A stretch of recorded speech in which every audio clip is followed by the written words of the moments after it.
पूर्ण परमात्मा पाप कर्म दंड को भी काट सकता है। अभी तक जिस भी संत व महापुरुष से मिले, उन्होंने यही बताया कि पाप कर्म फल भोगने से ही समाप्त होगा। वो प्रभु कौन है जो पाप कर्म को काट देता है, वो काल के बंधन से छुड़वा देता है।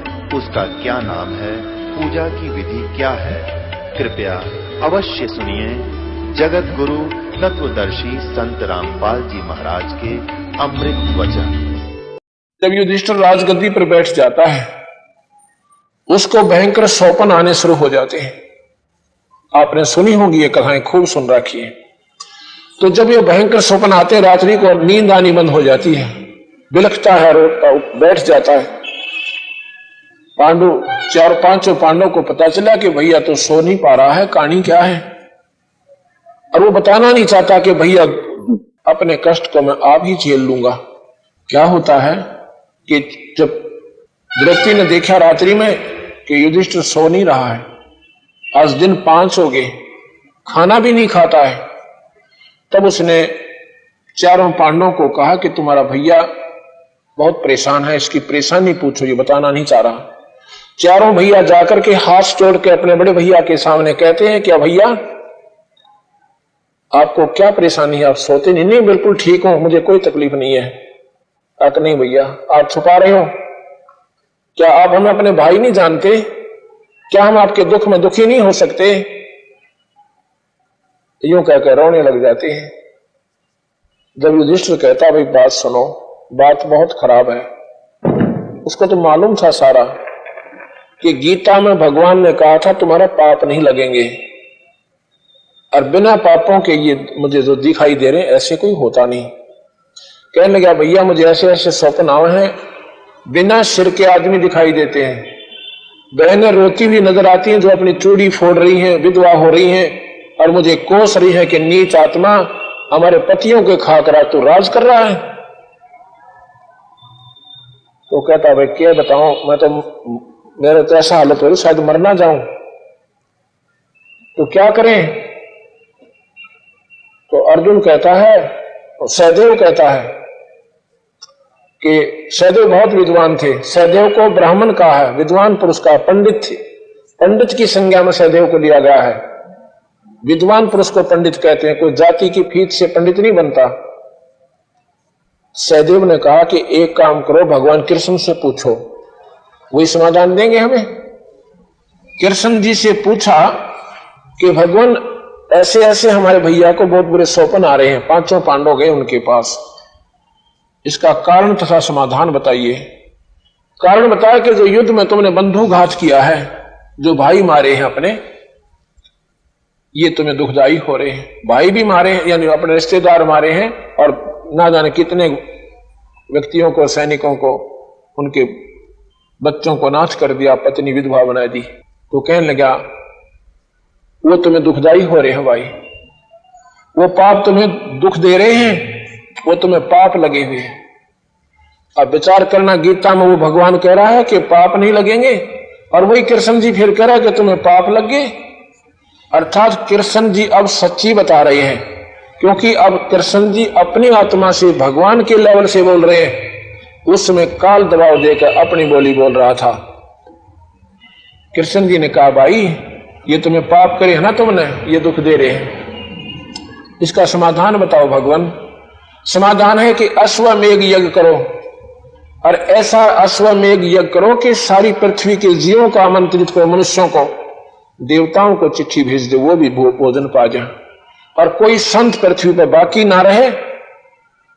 और जिस संत, जो पहुंचा हुआ कोई संत होगा, जो पूर्ण संत होगा, जिसकी कमाई ठीक होगी, और कोई वो जब भोजन खाएंगे ना, तो तुम्हारे या पाप कट जाएंगे, तुम्हारी यज्ञ संपूर्ण होगी।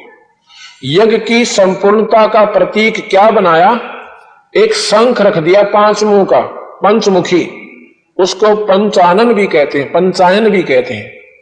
पंच आयन, आयन माने मुंह, 5 मुख वाला, 5 मुख वाला एक शंख, एक सुसज्जित स्टेज बनाकर वो न्यारा रख दिया इतनी दूरी पर, और कहा कि भाई जब इस यज्ञ में धर्म यज्ञ किया गया, इसमें जो महान संत, पूर्ण संत और पूर्ण परमात्मा का नुमाइंदा रोटी खागा, भोजन पाओगा, तो ये शंख बजेगा, अपने आप शंख बजेगा, तो समझ लेना तुम्हारी यज्ञ संपूर्ण हुई, तुम्हारे पाप कट जाएंगे।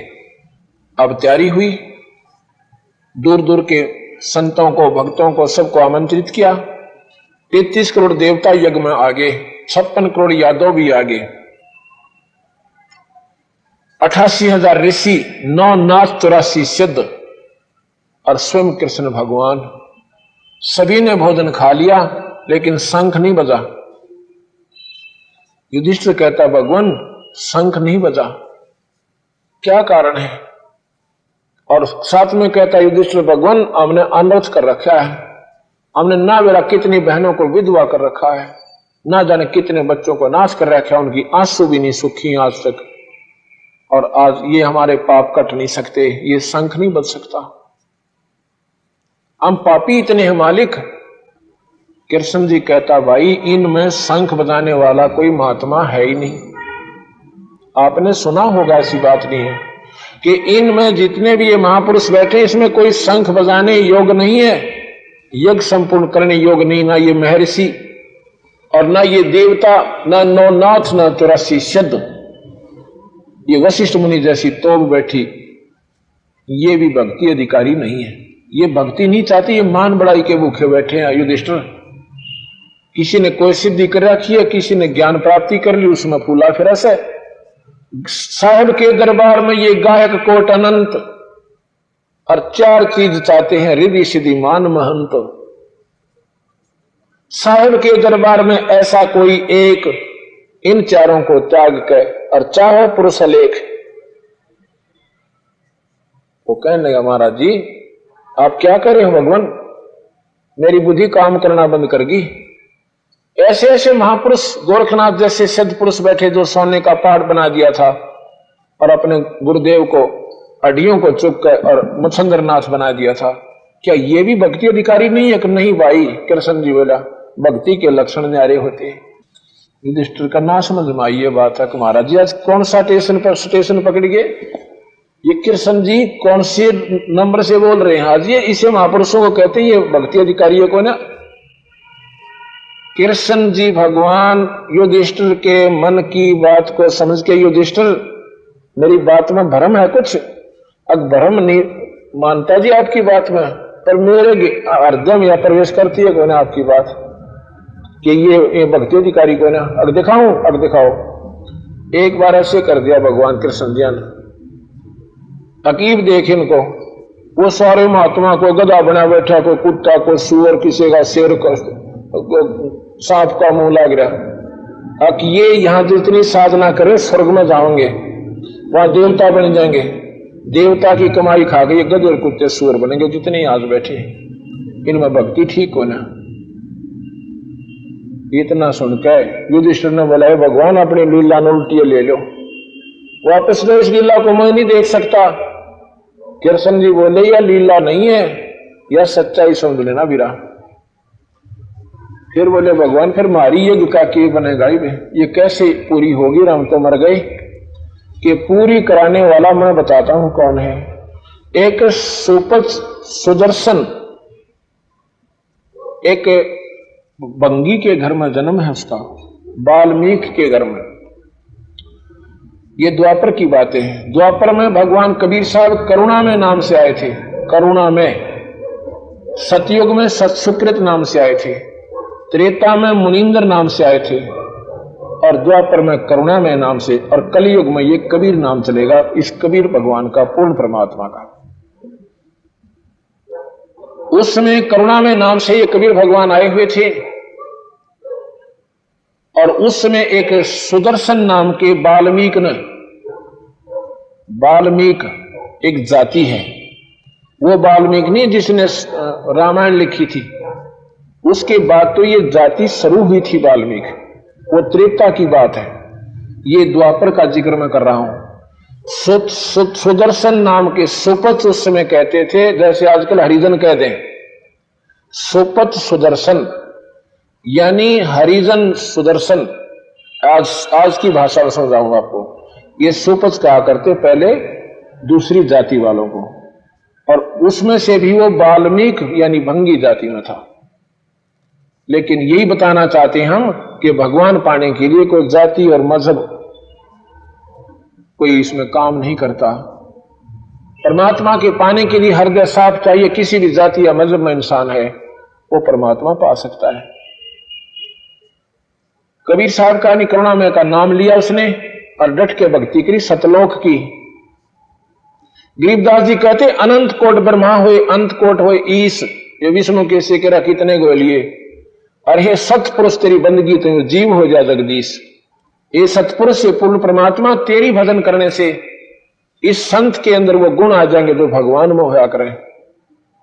तो जी कृष्ण जी कहने लगे भाई उस एक सुपत नाम के सुदर्शन नाम के संत को नहीं आमंत्रित किया? अग्जी किया होगा, भीम को भेजा था। भीम बुलाया, भीम से कहा क्यों भाई ऐसे ऐसे वो सुदर्शन नाम की कोई महात्मा बताते हैं भगवान कृष्ण, क्या उनको बुलाया नहीं? अग्जी बुलाया कि वो तो गलत बात बोला मुझे। क्या बोला? मैंने उनसे कहा कि हे महात्मा जी हमारी यज्ञ में आइए, हम एक यज्ञ कर रहे हैं, हम पांडव हैं। वो क्या कहने लगा सुदर्शन के भीम बात सुन ले, अगर मुझे बुलाना चाहते हो तो ऐसे जो अश्वमेघ तुम कर रहे हो ना यज्ञ, ऐसे अश्वमेघ 100 यज्ञ का फल मुझे पहले संकल्प करो, जब तुम्हारे नीच अन्न को मैं खाऊं।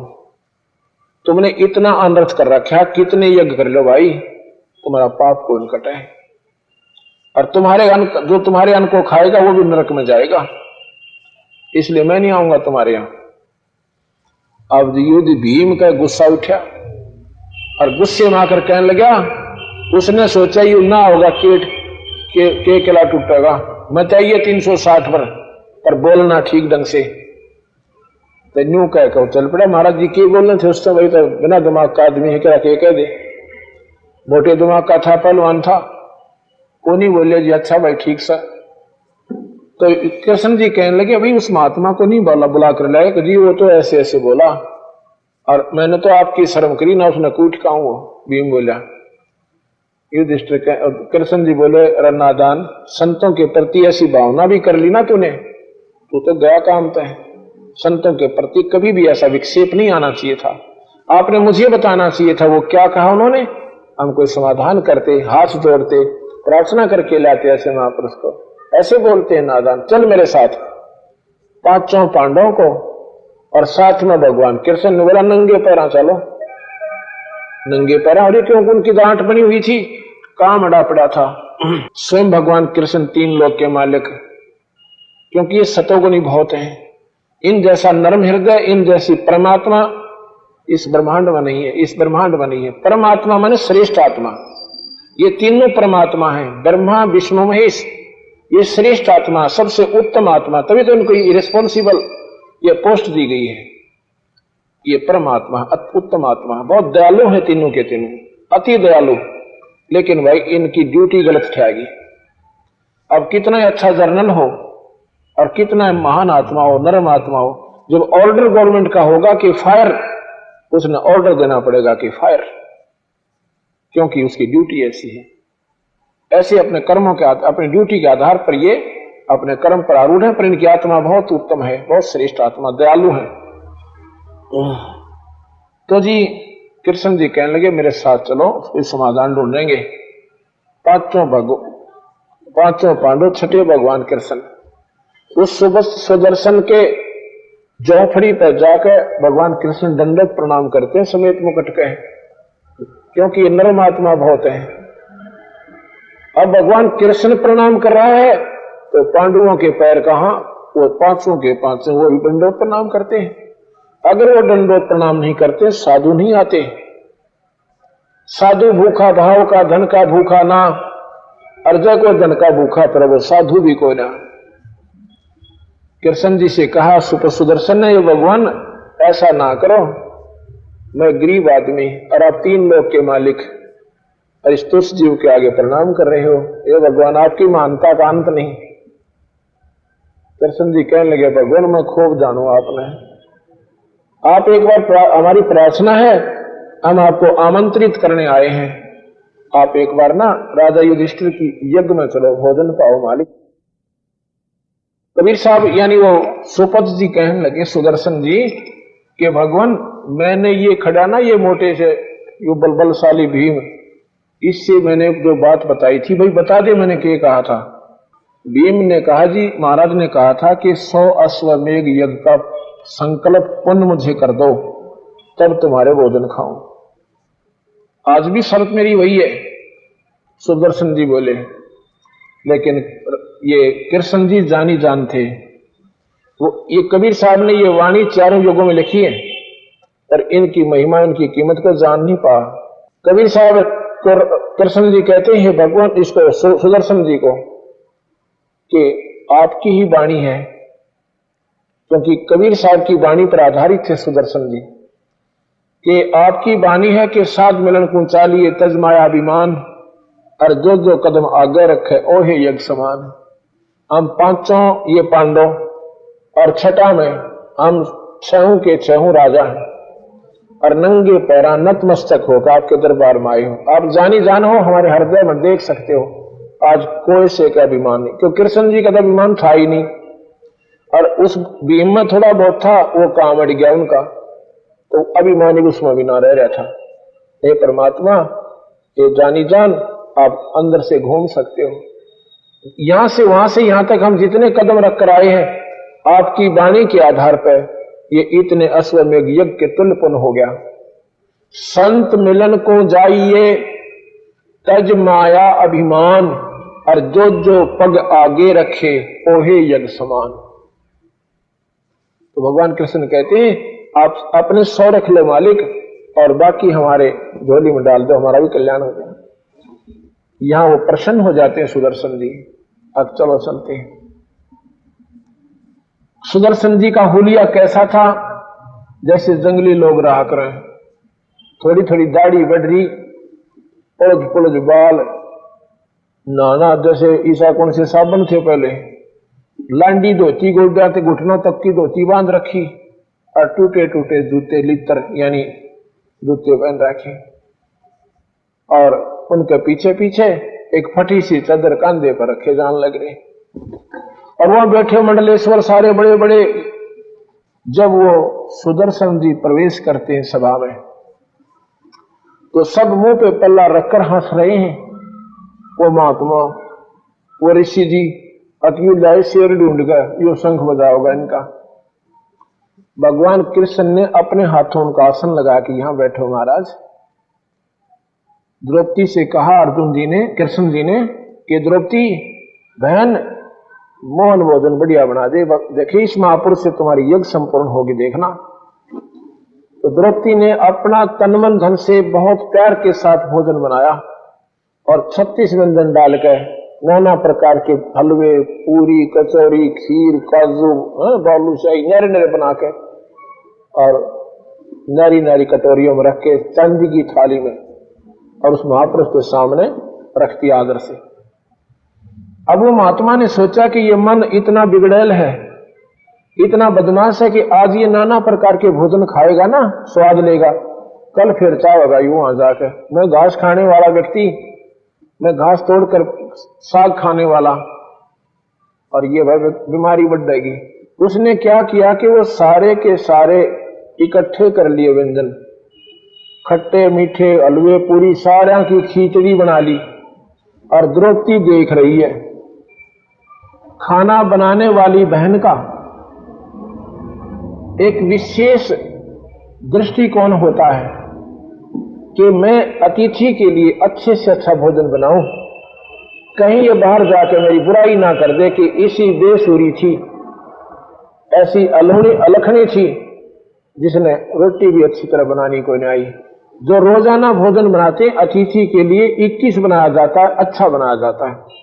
इसी भावना से द्रौपदी ने बहुत सुंदर भोजन बनाया, और 1 घंटे तक चूल्हे के ऊपर लकड़ियां में फूंक फूंकरी आंख फुड़वाई, और ने सोचा थी महात्मा इतना प्रसन्न होगा रोटी की भोजन खा के, इसने कभी खाया भी ना होगा ये ऐसा भोजन, क्योंकि ये तो घास फूस खाने वाला व्यक्ति है, और ये तो खा कर उंगली चाटता रह जाएगा, यानी बड़ा आनंदित होगा।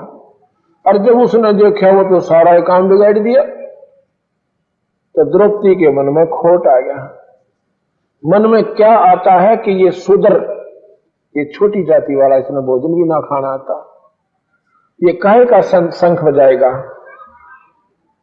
इतना मन में खोट उस संत के प्रति आ गया। तो उस संत ने क्या किया, वो 5 ग्रास बनाए ऐसे, 5 बार में वो सारे भोजन को खा गया और 5 बार वो शंख अपने आप आवाज करके बंद हो गया। तो युधिष्ठिर खुश होता है, भगवान बन गई बात, हमारा शंख बज गया। कृष्ण जी कहने लगे, भाई ये शंख ऐसे नहीं, ये तो ऐसा जोर से बजना था कि सारी पृथ्वी और स्वर्ग लोक तक इसकी आवाज जानी चाहिए थी, जब तुम्हारे पाप कटेंगे। जब इसको संपूर्ण समझ लेना यज्ञ को, अभी नहीं हुई। युधिष्ठिर कहता घड़ों पानी पड़ गया। युधिष्ठिर कहने लगा, ये भगवान अब और कौन रह गया ऐसा महात्मा। और मैं कहूं था मालिक, हम पापी जीव हैं। आप कह रहे थे ना ये बहुत पहुंचे हुए महापुरुष हैं, इनकी शक्ति का कोई पैमाना नहीं है, इनसे भी हमारे पाप नहीं कटे मालिक। कबीर साहब कहने लगे, ऐसी बात नहीं है, ये महापुरुष नहीं, ये तो इनकी एक बाल के बराबर ये 3 लोग को ना, इतनी शक्ति युक्त महात्मा है। और भाई कीता और बीमारी हवा ढूंढू मैं, अब बताओ। द्रौपदी बुलाई, द्रौपदी कहां भैया, इधर आ। अक्के बात, तूने जब इस महापुरुष ने खाना खाया तूने क्या सोचा मन में? अब सच्ची बताऊं, कहा सच्ची बताना कि मेरे मन में विक्षेप आ गया। मैंने इतना जी लगा करके प्यार से भोजन बनाया था और इसने सारा इसका काम बिगाड़ दिया। तो मैंने ये सोचा कि जिसने खाना भी ना आता है किसके शंख बजाओगा, ये कहाँ का महात्मा है। कृष्ण जी ने बोला, द्रौपदी तूने चाड़ा फाड़ दिया, तूने बहुत गलती कर दी।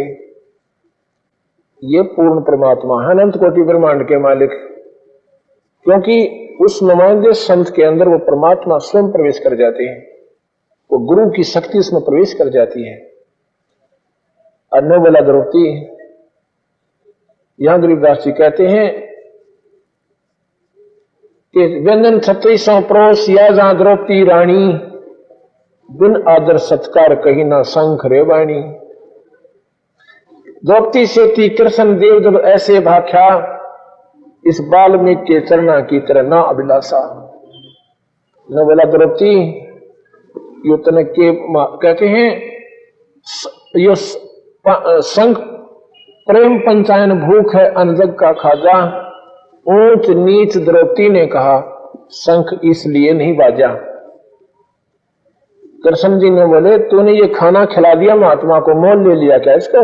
ए नादान कहीं की, तेरे पे एहसान किया संत ने, तेरे घर रोटी खाई और 2 रोटी अपने घर सब खाकर सोते हैं। कहीं तुम नहीं सोचती हो कि मैंने आज तेरे घर पे इसने मौन भोजन खा लिए तो इसका पेट भर गया सदा के लिए। साधु भूखे भाव के होते हैं और तेरे लटलट चटपटे भोजनान को ना खावे। ए नादान कहेगी, और पकड़ इसके पैर महापुरुष के और 5 धोकर पी ले, तेरे पाप कटे। तेरे अंदर भी खोट होगा नादान, और जब तुम पैर धोकर पी लेगी तो तुम्हारा ये शंख बजेगा। अब मरता के नहीं करता, लाई चांदी की प्रात ठाके बाल्टी कृष्ण जी ठारे ले रहे साथ में गिलास घेर के, और दोनों बहन भाइयों ने, क्योंकि द्रौपदी उनकी बहन लगती, कि सुभद्रा जो थी कृष्ण जी की बहन थी सगी, और सुभद्रा अर्जुन का ब्याह रखी, वो दोनों एक ही पति की पत्नी होगी, दोनों बहन थी, इसलिए कृष्ण जी भी उनको बहन कहता था। तो द्रौपदी ने और कृष्ण जी ने उस सुपत उस गुंडे से एक साधु के संत के भगत के अपने हाथों पैर धोए कृष्ण जी ने द्रौपदी ने। द्रौपदी जब पीने लगी ना, आधा पी लिया। जब कृष्ण जी बोले, द्रौपदी थोड़ा मुझे भी दे दे बहन, इसे महापुरुष का चरणामृत कहां मिले। गरीबदास जी कहते हैं, चूड़े का चरणामृत लिया वो कृष्णचंद्र करतारा। चूड़ा कहते हैं भंगी को और वाल्मीकि को। कहते हैं जिसको तुम चूड़ा समझते थे, एक छोटी जाति का समझते थे, या भक्ति को ये करो नाम के। कहते हैं एक लोहा पूजा में राखत, एक गर्भ अधिक पड़ो, और पारस गुण अवगुण नहीं देखे, कर दे कंचन खरो। अगर किसी ने बुराई छोड़ दी, मांस मिट्टी खाना छोड़ दिया और गंदी आदत छोड़ दी, परमात्मा की भक्ति सतनाम की पूरे संत से लेकर कर रहा है, वो संत आत्मा, वो उच्च आत्मा है। ऊंच नीच इसविद है लोई, ये कर्म कुकर्म कहां में दोई। नीचे कर्म करने वाला जो किसी जाति से संबंधित है वो नीच आत्मा है, अच्छे कर्म करने वाला जो किसी जाति से संबंधित है वो ऊंच आत्मा है। ये ऐसे ऊंच नीच होता है। तो उसी समय जब पिया ना उन्हें, वो शंख इतनी जोर से बजा कि कण कण में आवाज गई। अब इससे क्या हुआ, देखो विचार करना आपने। ये वो कर्म कट गए जो 3 ताप के अंतर्गत आते थे, लेकिन मुख्य कर्म नहीं कटे। और क्योंकि वो सोपन जो गंदे आ रहे थे युधिष्ठिर को, वो भी उस पूर्ण संत के भोजन खाने से खत्म हुए। उन 88,000 के खाने से, 33 करोड़ देवताओं के खाने से, तो उसको इतनी भी राहत नहीं मिलनी थी, क्योंकि वो पूर्ण कमाई नहीं थी। वो पूर्ण परमात्मा जो कर्म दंड काट सकता है वो सत्पुरुष है, उसके नुमाइंदे संत से कर्म कटा करते हैं और उसे नहीं कटते। तो फिर सोपन तो आने बंद हो गए, क्योंकि वो प्रेत आत्माओं का जो दबाव था 3 ताप के अंतर्गत वो समाप्त हो गया, लेकिन कर्म अभी नो के नो रह गए। अब क्या होता है, ये विचार करना मैं क्या कहना चाह रहा हूं, ये नहीं समझना कि वैसे ही कह रहा हूं, बिल्कुल सच्चाई से परिपूर्ण है। 3 ताप। अब क्या होता है, कुछ दिनों के बाद भगवान कृष्ण के पैर में तीर लग जाता है, क्योंकि भगवान कृष्ण ने त्रेता युग में बाली मारा था, सुग्रीव का भाई। उसका बदला देने का निश्चय किया था, मैं द्वापर युग में दूंगा। वही बाली का भाई, सुग्रीव का भाई बाली शिकारी बना और विष्णु रामचंद्र जी कृष्ण बने। उसने अपना बदला लिया, तीर मार दिया।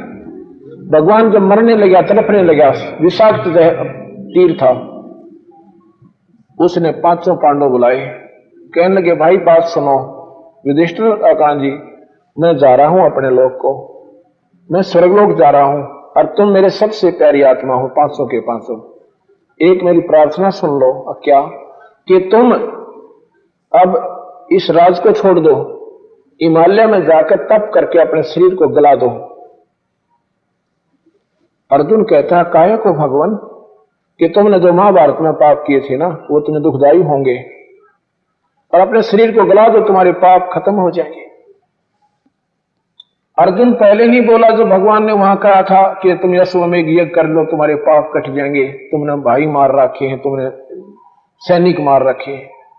उसमें क्यों नहीं बोला था कि कहीं मेरा भाई युधिष्ठिर ये महसूस ना कर जावे कि आज भाई का लाखों रुपये लगने हैं इस अश्वमेध यज्ञ में, और भाई को सुख होना था, और मैं जो तुम्हें टोक देता। अर्जुन कहता, सोच रहा है कि भाई के मन में विक्षेप आ जाता कि ये मेरे सुख होने में राजी नहीं है, प्रसन्न नहीं है।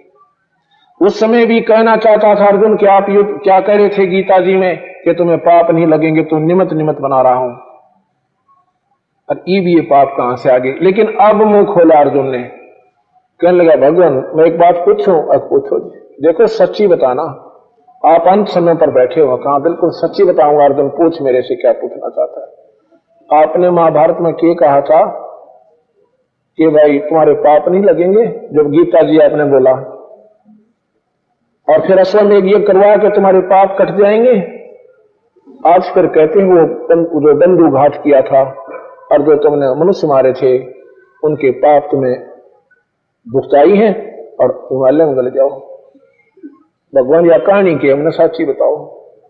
कहने लगे अर्जुन ये ना तेरे बस की बात ना मेरे बस की, क्या तो कोई होनी थी भाई। इस होनी ने कराने वाला कौन था भाई? वो काल निरंजन जो सबका नाच नचा रहा है। और ने बोला भाई देख आगे तुम्हारी सलाह है, मैं जो सच्चाई बता रहा हूं ऐसे ही कर लेना जाकर। युधिष्ठिर कहता है कि बहस नहीं करा करते अर्जुन, जो इन्होंने कह दिया हम तो वो भी मानेंगे। भगवान कृष्ण प्राण त्याग जाते हैं। उधर से 5 पांडव हिमालय में जाकर तपस्या करके शरीर को खत्म कर देते हैं। युधिष्ठिर का पंजा पंजा गलता है, क्योंकि उसने झूठ बोला था। क्या झूठ बोला था? द्रोणाचार्य का लड़का अश्वत्थामा था, और द्रोणाचार्य ने हथियार उठा लिया था, युद्ध में तीर उठा लिया था। कृष्ण जी को मालूम था कि द्रोणाचार्य ने जो हथियार उठा लिया तो सेना का सफाया कर देगा पांडवों की जगह। अब ये कैसे हताश हुआ, कैसे इसका अक्षीण बल हुआ। कृष्ण जी बोले एक झूठ बोल दो कि अश्वत्थामा मर गया। अश्वत्थामा द्रोणाचार्य का बेटा था। अगर ये अपने पुत्र की मृत्यु सुनेगा, इसके हथियार नहीं उठेंगे, ये कांप जाएगा।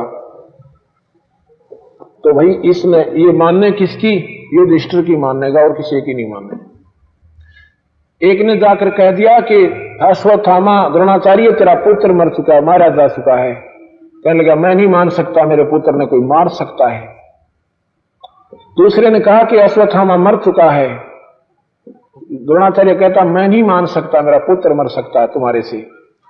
कैसे मान सकते हो कि युधिष्ठिर अपने मुंह से कह दे मैं मान लूंगा मेरा पुत्र मर गया। अब कृष्ण जी ने युधिष्ठिर सिंगारा, भाई युधिष्ठिर तू कह दे एक बार जाके। मैं बोला नहीं कहूं जी, मैं पाप का भागी हूंगा। कृष्ण जी बोला तू न्यों कह दिए कि अश्वत्थामा हिते नरवा कुंजर। अश्वत्थामा हिते संस्कृत में है कि अश्वत्थामा मर गया, एक ही हाथी मार दिया जिसका नाम अश्वत्थामा था। ने बोले इस हाथी को मार दो। हाथी अर्तुन्यों कह दिए, पहले जोर से कहने अश्वत्थामा हिते, अश्वत्थामा मर गया, और धीरे से कह दिए नरवा कुंजर। बस रड़ जाएगी बात। खूब पढ़ा कर युधिष्ठिर को ले आई। अब चलो ऐसे तो कह दूंगा। कहने के द्रोणाचार्य नहीं जचती तुम्हारे हमारी बातें, अक नहीं जचती। किसकी बातें जचेंगी कि युधिष्ठिर अपने मुंह से कह देगा मैं मान जाऊंगा मेरा बेटा मर गया। तो युधिष्ठिर कहने लगा बताओ युधिष्ठिर कहते ही तू। युधिष्ठिर कहता है अश्वत्थामा हिते, और मन मन कहता नरवा कुंजर। तो द्रोणाचार्य ने सोची भाई बात तो फिर बिगड़ गई। तड़प तड़प कर टक्कर मार मार कर रोने लग गया, हथियार भगा दिए ठाक है द्रोणाचार्य। पुत्र वियोग में, पुत्र की मृत्यु के शोक में। अब हम छोटे छोटे थे ना, जब पढ़ा करते थे तो कोई झूठ बोल देता ना, हम लोग क्या करते रहे, तो जब तूने झूठ बोल दी समझकर, मेरा राज समझकर, अपने गुरुदेव का राज समझ के करते रहना, हानि लाभ का तुम्हें सुख और दुख नहीं महसूस होगा। नो बोला जी ना तो मैं जाऊंगा कोई ना, मैं नहीं जाऊंगा वापस। ठीक है नहीं जा तो क्यों, अपनी भक्ति कर, तेरे सामने हर चीज मिलेगी। एक दिन क्या होता है, कबीर साहब ने क्या किया, क्योंकि इब्राहिम सुल्तान को ऊपर से आकाश से भोजन भेजा, उसमें सब प्रकार के पकवान, उसमें लड्डू भी, जलेबी भी, हलवा भी, खीर भी, रोटी भी, सब कुछ, पूरी भी, कचौरी भी, और इतना बड़ा थाल न्यू का न्यू आके इब्राहिम के सामने रख दिया, रखा गया अपने आप ऑटोमेटिक। इब्राहिम ने कपड़ा उठाया, उसमें देखा यूं इतना माल, उल्टा ढक दिया, वो खर्च हो गया। कहने लगा भगवान इस बीमारी से तो पीछा छुटवा गया था मैं, और आपने यह फिर भेज दी, मुझे तो सूख के टूक दे दो, मुझे तो सूखी रोटी दो। मालिक ये खाऊंगा क्रोध मन में आएगी ना, ये भक्ति नहीं बनेगी। वो थाल ऊपर जाता है और सामने कबीर भगवान फिर प्रकट हो जाते हैं। अक बेटा चिंता ना कर, तेरे साथ रहूंगा। मैं देखना चाहता था कि तेरी जीव अब भी लपर लपर करे है कि मैं भक्ति की तरफ लगा भी है। अभी तेरे मन में ये मसालेदार भोजन खाने की इच्छा भी व्यक्त बरकाया है, या कति इच्छाएं मर चुकी हैं। अब बेटा तुम भक्ति योग्य हो गया है, अब भजन कर और तेरा बेड़ा पार होगा। तो वही इब्राहिम सुल्तान सतलोक को गया और पूर्ण मुक्ति को प्राप्त हुआ, उसका फिर जन्म नहीं होगा। ऐसे हम सत्संग सुनते हैं तो हमें ज्ञान होता है, आत्म कल्याण के बारे में जानकारी होती है।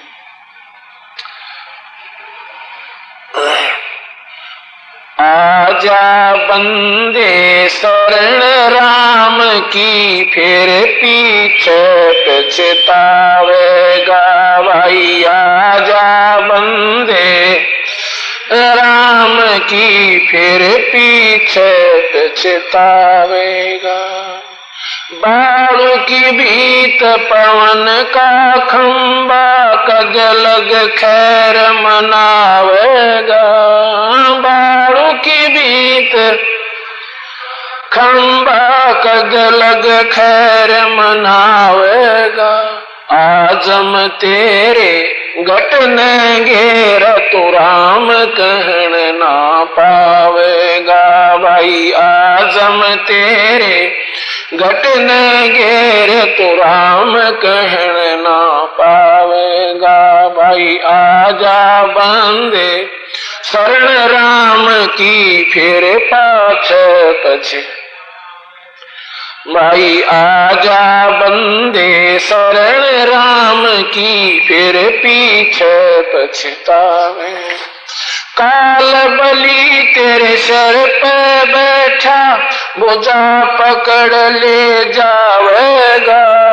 काल बलि तेरे सर पे बोझा पकड़ ले जावेगा। मात पिता तेरा कुटुंब कबीला सारा खड़ा लखावेगा। भाई मात पिता तेरा कुटुंब कबीला सारा खड़ा लखावेगा। भाई आजा बंदे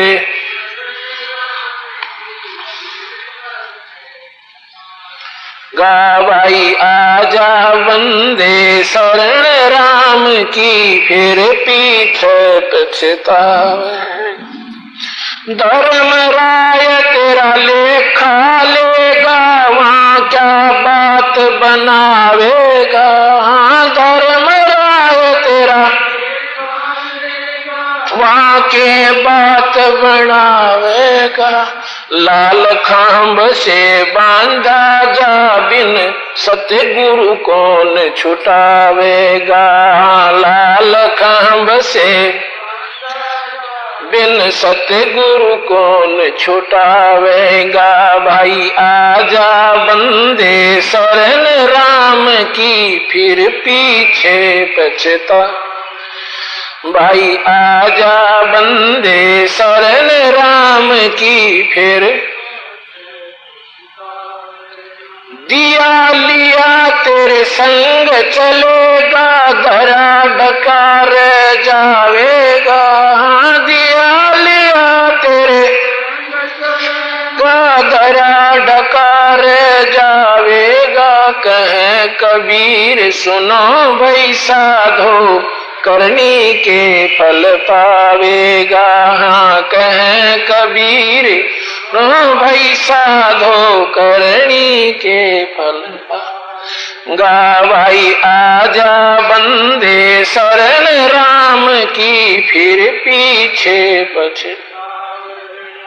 सत साहिब अब देखो हर आत्मा चाहती है कि भगवान की भक्ति करूं, क्योंकि सत्संग सुनने के बाद उमंग उठती है और परमात्मा की टोह में यह आत्मा लग जाती है। फिर जैसे भी इन्हें संत मिलते हैं उन संतों के ज्ञान के आधार पर, ज्ञान के ऊपर आधारित होकर और उसी दीक्षा को लेकर के लग जाती है भजन में। यहां बाप ने सुना है कि आजा बंदे शरण राम की फिर पीछे पछतावेगा। अब राम की शरण में आजा। राम कौन है, राम की क्या डेफिनेशन है, क्या परिभाषा है उस भगवान की। राम किसे कहते हैं मैंने प्रथम दिन भी बताया था, क्योंकि हर समय नई नई पुण्य आत्माएं आ रही हैं परमात्मा की टोह में। और ये सत्संग एक ऐसा सफल होता है, इसमें प्रथम क्लास से लेकर फर्स्ट क्लास यानी केजी से लेकर और अंतिम पढ़ाई यही कराई जाती है। पहली क्लास के बच्चों को भी पढ़ाया जाता है और उच्च क्लास में जो हो रहे हैं उनको भी यही शिक्षा दी जाती है। तो जब अब राम किसे कहते हैं, what is the definition of the God, परमात्मा की परिभाषा क्या है। आज तक ये आप सुनोगे, आपने परमात्मा की परिभाषा भी नहीं जानी है ढंग से, भक्ति तो बहुत दूर की बात आप भक्तों की। राम एक शक्ति बोधक शब्द है। राम जो है इसे राम कहो, अल्लाह कहो, गॉड कहो, खुदा कहो, रब कहो, राम कहो, रहीम कहो। ये राम जो है एक शक्ति का प्रतीक है, जिसमें जितनी शक्ति है उतना ही वो राम है। तीन लोक के राम हैं ब्रह्मा विष्णु महेश, ये तीन लोक के राम हैं। जैसे साहब कहते हैं, साहब, जैसे किसी महकमे के अंदर कोई हवलदार साहब है और कोई एसएचओ साहब है, तो कोई पुलिस कमिश्नर साहब है, और फिर चलिए मंत्री साहब है, मुख्यमंत्री साहब है, प्रधानमंत्री भी साहब है, राष्ट्रपति भी साहब है। लेकिन इन साहब, ये साहब जो शब्द है ये शक्ति का प्रतीक है, जो जितनी शक्ति रखता उतना ही साहब है। ऐसे ये राम शब्द जो है ये एक शक्ति बोधक शब्द है। तीन लोक के राम हैं ब्रह्मा विष्णु महेश, केवल तीन लोक के, ये ध्यान रखना भी इन बातों को जो बताना चाहता हूं, क्योंकि आपने या नई पढ़ाई लगेगी और नया कोर्स है, नया सिलेबस है, एक बार आपके मन में खटकेगा जरूर, पर खटका नहीं गा।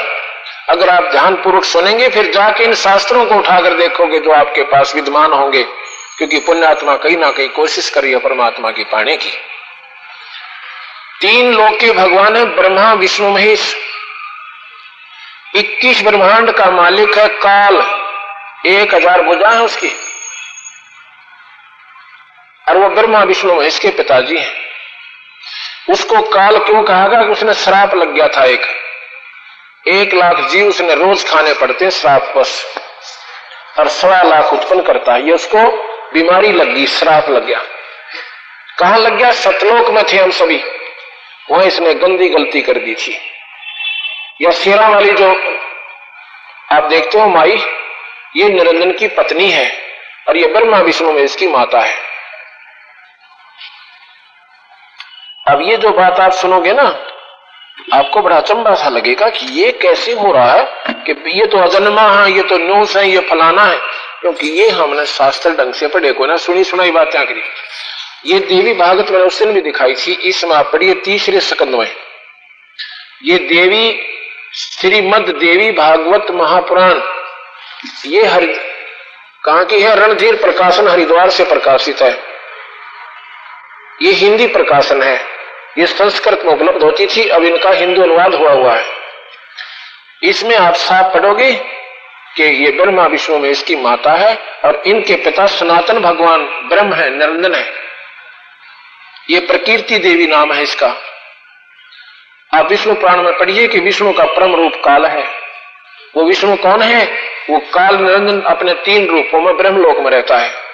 महाविष्णु, महाशिव और महाशंकर। महाविष्णु, महाब्रह्मा और महाशिव। विष्णु, ब्रह्मा और महाशिव ये 3 रूप बना करके, और अपनी पत्नी के भी 3 रूप सिद्धि से बना करके ब्रह्मलोक में रहता है।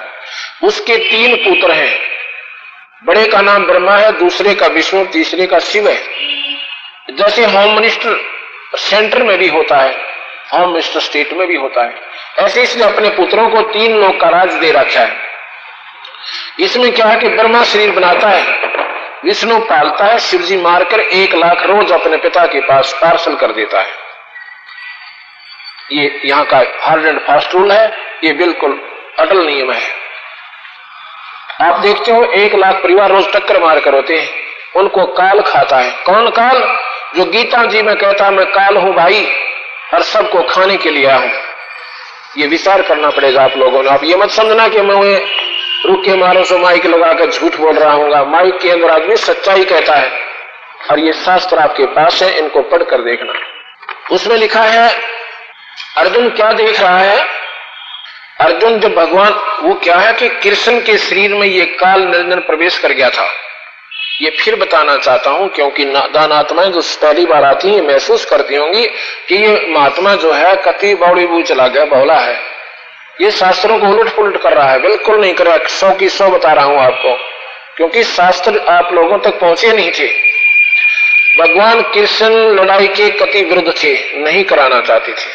गीता जी से पहले, महाभारत से पहले 3 बार शांति दूत बनकर गए थे और कहा था ये अनर्थ मत करो भाई, ये लड़ाई अच्छी चीज नहीं होती। और स्वयं कह दिया मैं लड़ाई नहीं करूंगा, ना हथियार उठाऊंगा।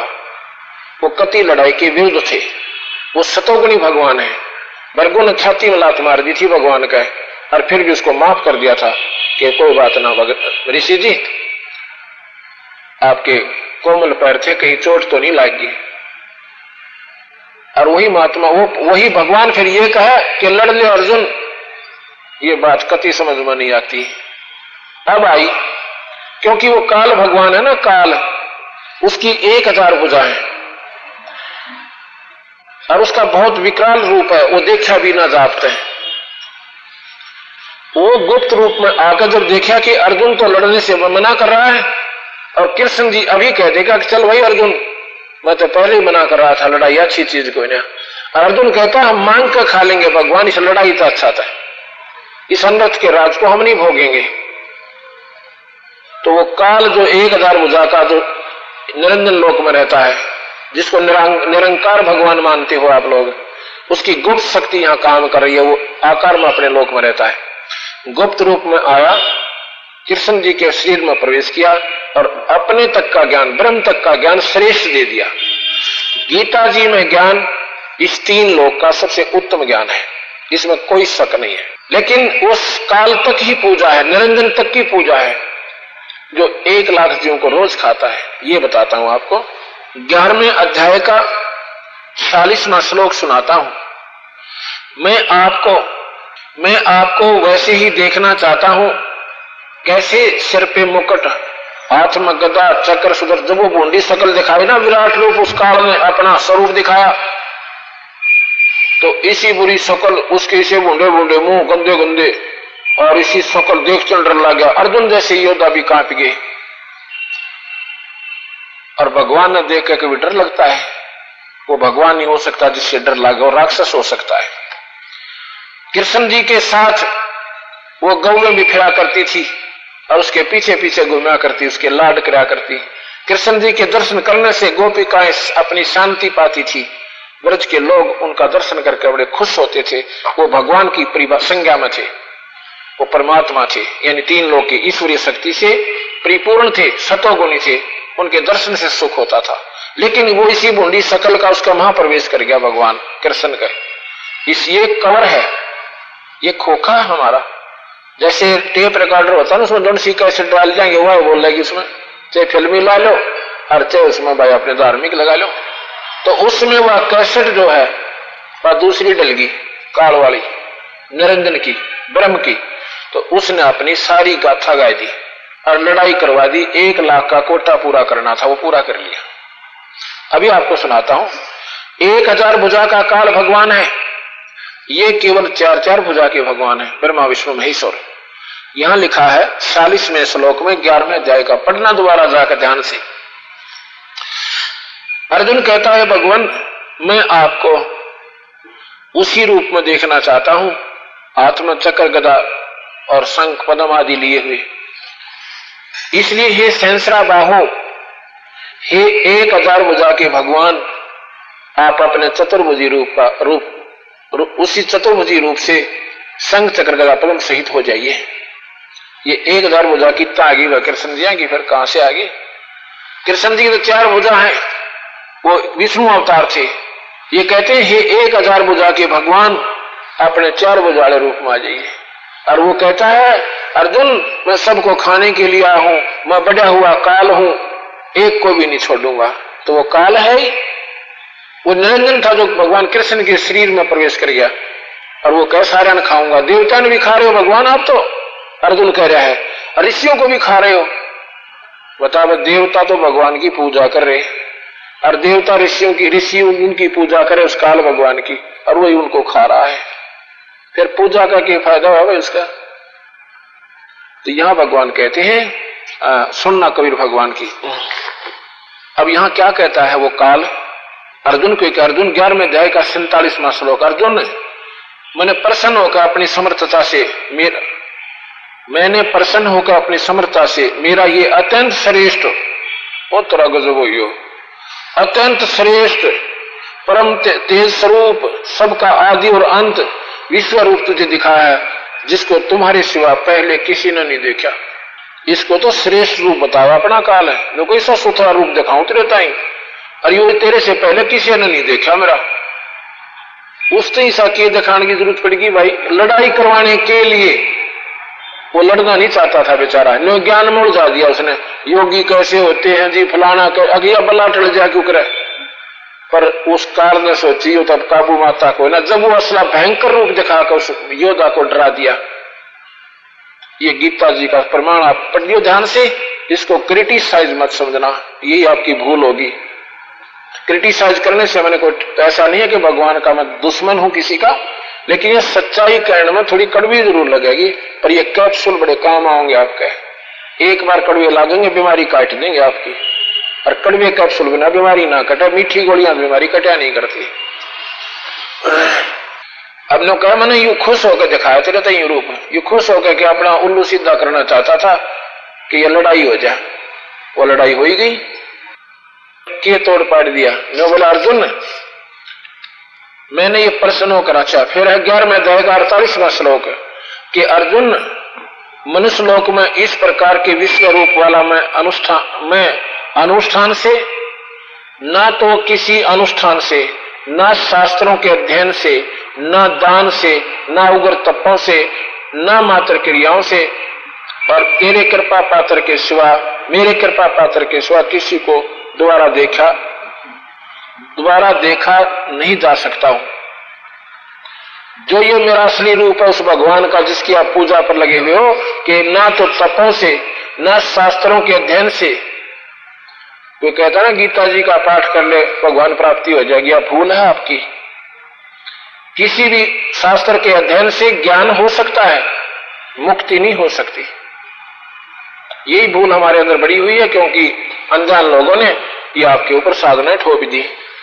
आप कोई शास्त्र पढ़ो, गीता जी को पढ़ते रहियो, गीता जी के पाठ्यक्रम से आपको ज्ञान होगा कि भगवान ने क्या कह रखा उसमें, और कैसी एक इंसान की क्रिया होनी चाहिए अगर आपको इस ब्रह्मलोक की प्राप्ति करनी है। तो ओम नाम का मंत्र हो, पूरे गुरु की साधना हो, अन्य साधना कोई नहीं, हवन हो, ये प्रमाण दे रखा। बस घर में रहो, अपने बच्चों के साथ रहो, ये गीता जी का निचोड़ से। लेकिन ये पढ़ते रहो, जैसे एक जमींदार कोई भी व्यापारी है, अपने बेटे ने अपने बिजनेस की पूरी जानकारी लिखवा दे, ऐसे करना पुत्र, ऐसे करना, ऐसे इसका व्यापार करना, वहां से ऐसी चीज खरीदना, और वो लड़का रोज उठकर पढ़ ले, उसने रोज पढ़े जा, रोज एक बार उसको दोहरा दे और करे कुछ ना, उस पढ़ने से लाभ नहीं होगा। जानकारी होगी कि पिताजी ने क्या लिखवा रखा है, वो तो करना पड़ेगा, तब आपको लाभ होगा। तो ये बातें जब आपको समझ में आओगी ना, फिर आप थोड़ा सा महसूस भी करोगे कि भाई बात तो कुछ लवा लागती सी बता रहे हैं। शुरू में तो आपको ऐसा कड़वा कड़वा लगेगा, लेकिन ये कड़वा नहीं होगा, ये इतना मीठा बनेगा, आपका जीवन बदल जाएगा, आपके घर में रोजाना सुख होया करेंगे। तो यहां क्या कहते हैं कि ये मेरा रूप था भाई, किसी प्रकार भी कोई नहीं देख सकता, ये तो मैंने अपनी कृपा से तुझे दिखाया है। अब उस भगवान को ढूंढ ढूंढ कर हार लिए, विष्णु भी हार लिया, शिव जी भी हार लिया, और सब हार लिए। अंत में को आपने गीता जी में सुना होगा, ये तो प्रसंग उठा कि ये काल भगवान है, और काल की उपासना से जीव कभी सुख नहीं हो सकता। 21 ब्रह्मांड का राम है काल। आप ये विष्णु पुराण पढ़ के देखना, शिव पुराण पढ़ के देखना, महाभारत में प्रकरण आता है।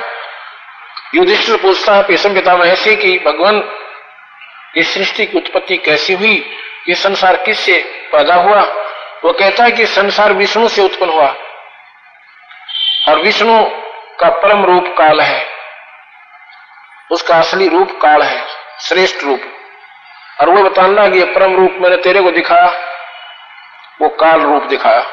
तो ये काल कौन है, विष्णु कौन है, इसके अंदर सारे गुण है निरंजन में।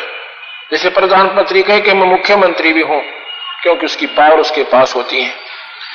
तो ऐसे ही ये काल जो है 21 ब्रह्मांड का राम है। राम माने मालिक,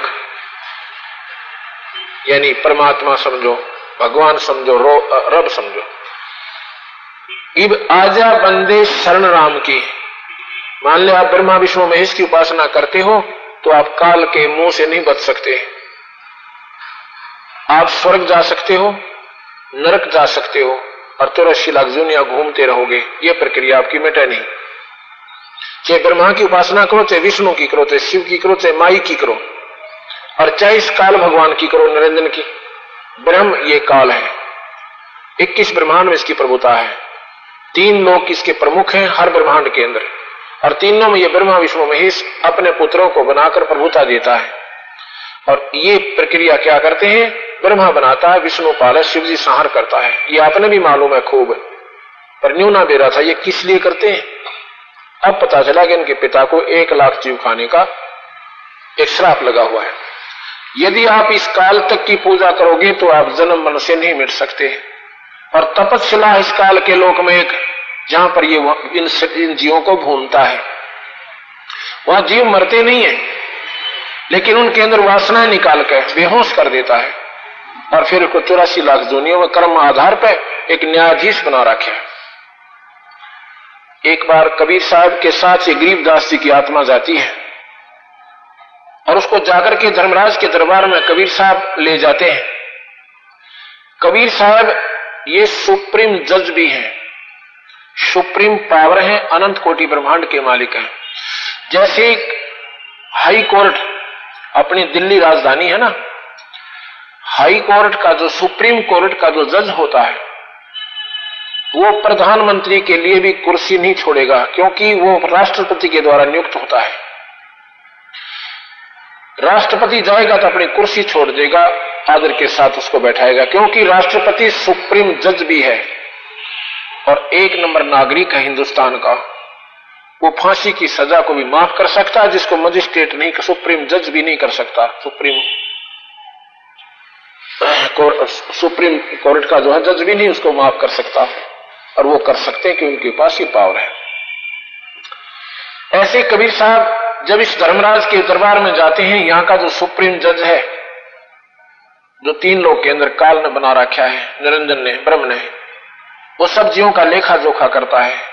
जब उसके दरबार में गरीबदास महाराज की आत्मा को लेकर के कबीर साहब जाते हैं, धर्मराज कुर्सी छोड़कर खड़ा हो जाता, जो ब्रह्मा विष्णु महेश के सामने भी कुर्सी नहीं छोड़ सकता,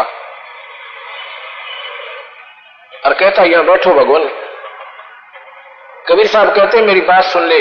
गरीबदास जी को ये दिखाने के लिए कि मुझे निरा दुल्हा मत समझिए भाई, मेरे अंदर शक्ति भी बहुत है, पर हम दिखाया नहीं करते, प्रदर्शन नहीं करते। हम धर्मराज दरबार में दी कबीर तलाक, मेरे भूले चूके हंस ने तू छेड़िए मत कजाक।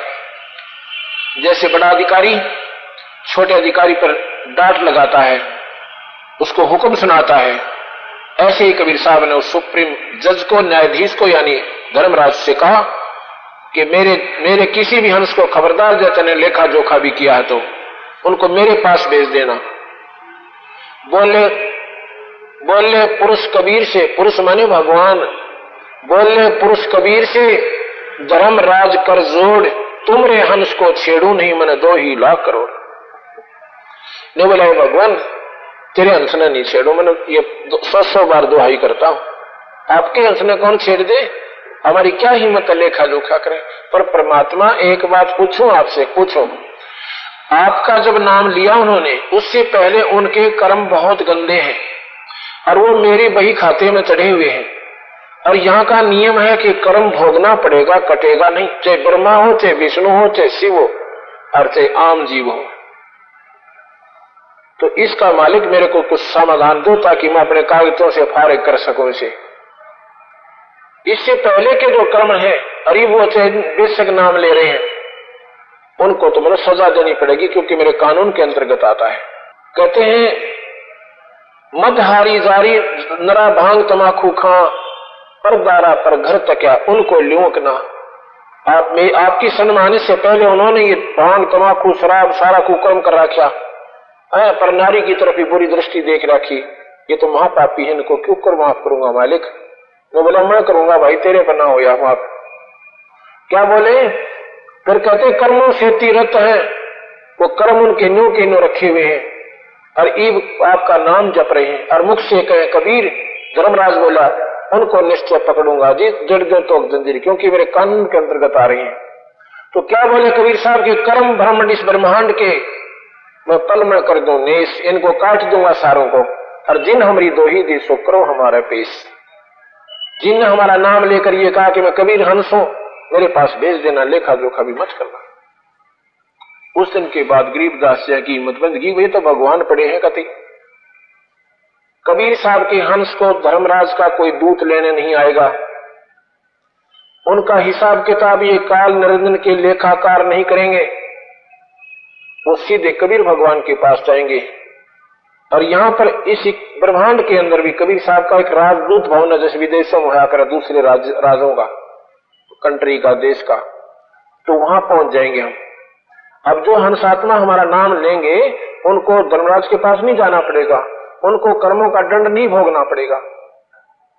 अगर वो मर्यादा में रहेंगे हमारा नाम लेकर के, तो सतलोक वहां जाएंगे कबीर। और उनकी भक्ति अगर कम रहेगी ना, नहीं पूरी हुई, दोबारा मनुष्य शरीर देंगे कबीर साहब और फिर भक्ति करवाओगे, अपने संतों को भेजेंगे और फिर उनको पार करके उस सतलोक ले जाएंगे, जहां जाने के बाद फिर पुनर्जन्म जीव का नहीं होता।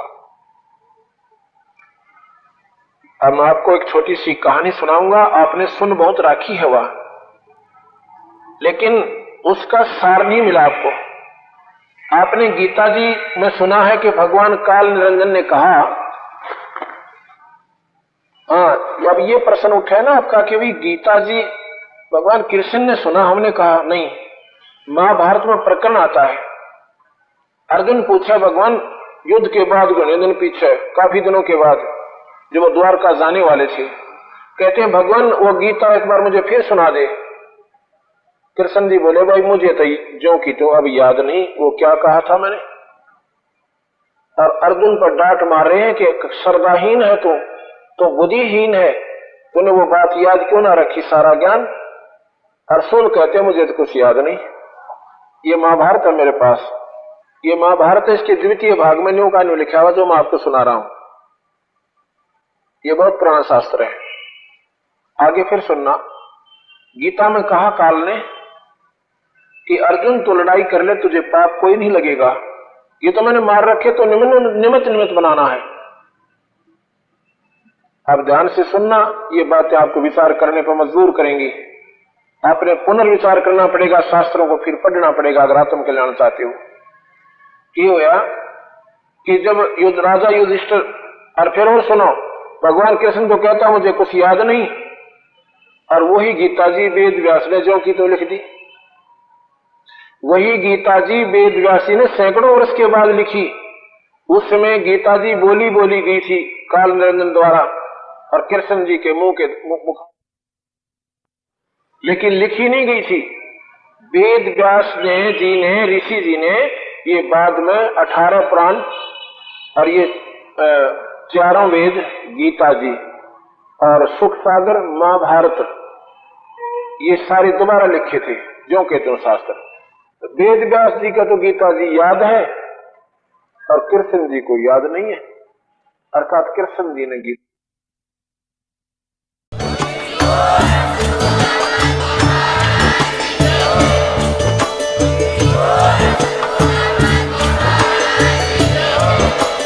आप सुन रहे थे जगत गुरु तत्वदर्शी संत रामपाल जी महाराज जी के मंगल प्रवचन। अधिक जानकारी के लिए विजिट कीजिए हमारी वेबसाइट www.jagatgururampalji.org। संत रामपाल जी महाराज जी के शुभ आशीर्वाद से पूरे विश्व भर में 500 से भी ज्यादा नाम दीक्षा केंद्र हैं, जिन पर संत रामपाल जी महाराज जी द्वारा ऑनलाइन निःशुल्क नाम दीक्षा दी जा रही है। अपने नजदीकी नाम दीक्षा केंद्र का पता करने के लिए संपर्क करें 8222880541।